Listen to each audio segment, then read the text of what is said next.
Chapter 5 The Giant Killers. Leslie liked to make up stories about giants that threatened the peace of Terabithia, but they both knew that the real giant in their lives was Janice Avery. Of course, it wasn't only Jess and Leslie that she was after. She had two friends, Wilma Dean and Bobby Sue Henshaw, who were almost as big as she was, and the three of them would roam the playground, grabbing up hopscotch rocks, running through jump ropes, and laughing while second graders screamed.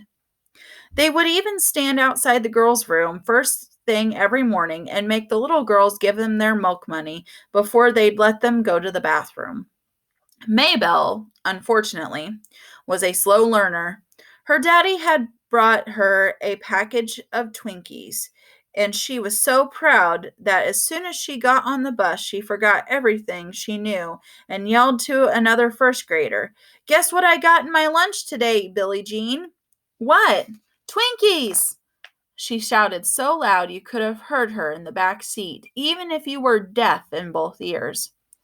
Out of the corner of his eye, Jess thought he saw Janice Avery perk up. When they sat down, Maybelle was still screeching about her dadgum Twinkies over the roar of the motor. "My daddy brung them to me from Washington." Jess threw her another look at the back seat. "You better shut up about those dang Twinkies," he said in her ear. "You're just jealous 'cause Daddy didn't bring you none." "Okay."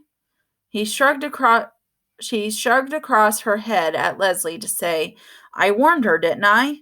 And Leslie nodded back. Neither of them was too surprised to see Maybelle come screaming toward them at recess time.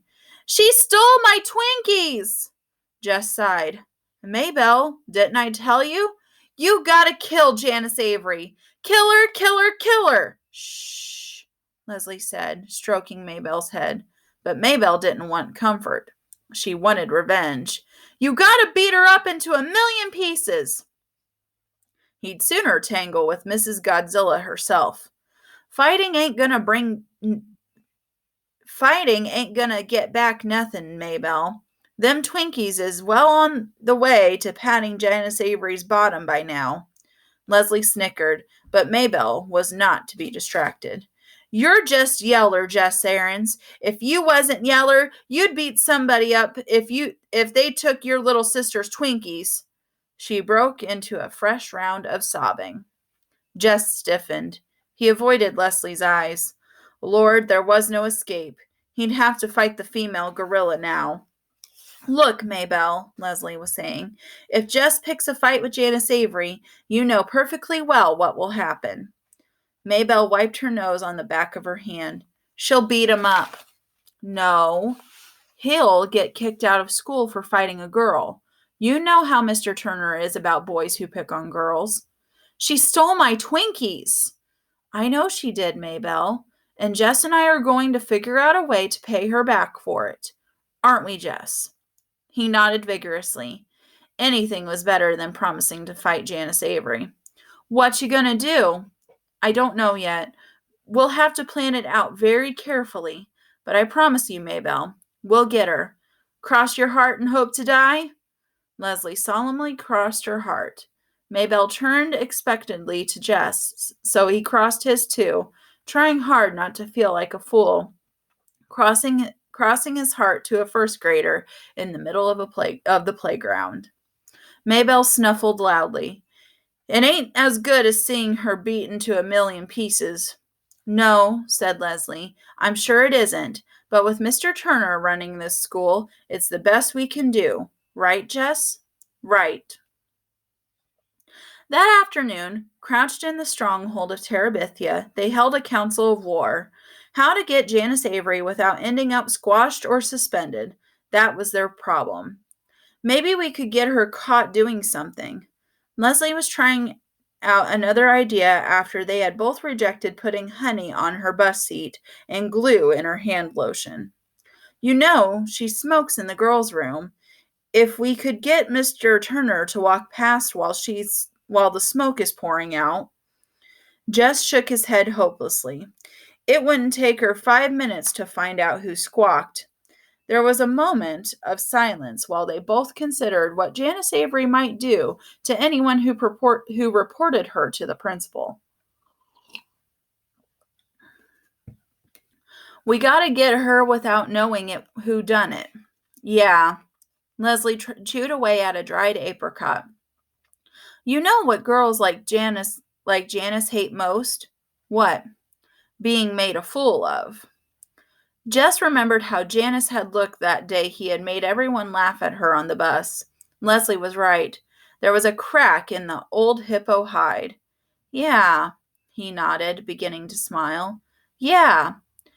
Do we get her about being fat? How about, Leslie began slowly, how about boys? Who's she stuck on? Willard Hughes, I reckon. Every girl in the 7th grade slides to the ground when he walks by. Yeah, Leslie's eyes were shining. The plan came all in a rush. We write her a note, you see, and we pretend it's from Willard. Jess was already getting a pencil from the can and yanking a piece of notebook paper from under a rock. He handed them to Leslie. No, you write. My hand is too good for Willard Hughes. My handwriting is too good for Willard Hughes. He got set and waited. Okay, she said. Dear Janice. No, dearest Janice. Jess hesitated, doubtful. Believe me, Jess, she'll eat it up. Okay. Dearest Janice, don't worry about punctuation or anything. We have to make it look as if Willard Hughes really wrote it. Okay. Dearest Janice, maybe you won't believe me, but I love you. You think she'll, he asked as he wrote it down. I told you she'll eat it up. Girls like Janice Avery believe just what they want to in this kind of situation. Okay, now, if you say you do not love me, it will break my heart. So please don't. If you love me as much as I love you, my darling, hold it, I can't write that fast. Leslie waited, and when he looked up, she continued in a moony voice. Meet me behind the school this afternoon, after school. Do not worry about missing your bus. I want to walk home with you and talk about us. Put us in capitals. My darling. Love and kisses, Willard Hughes. Kisses? Yeah, kisses. Put a little row of X's in there, too. She paused, looking over his shoulder while he finished. Oh, yes, put P.S. He did. Don't tell nobody. Let our love be a secret for only us two right now. Why'd you put that in? So she'll be sure to tell somebody stupid. Leslie reread the note, nodding approval. Good. You misspelled believe and to. She studied a minute longer. Gee, I'm pretty good at this. Sure, you probably had some big secret love down in Arlington. Jess Aarons, I'm going to kill you. Hey, girl, you killed the king of Terabithia, and you're in trouble. Regis sighed, she said proudly. Regia what? Did I ever tell you the story of Hamlet? He rolled over on his back. Not yet, he said happily. Lord, he loved Leslie's stories. Some day, when he was good enough, he would ask her to write them all in a book and let him do all the pictures. Well, she began, there was once a prince of Denmark named Hamlet. In his head, he drew the shadowy castle with the tortured prince pacing the parapets. How could you make a ghost come out of the fog? Crayons wouldn't do, of course, but with paints you could put one thin color on top of the other, so you would begin to see a pale figure moving from deep inside the paper. He began to shiver. He knew he could do it if Leslie would let him use her paints.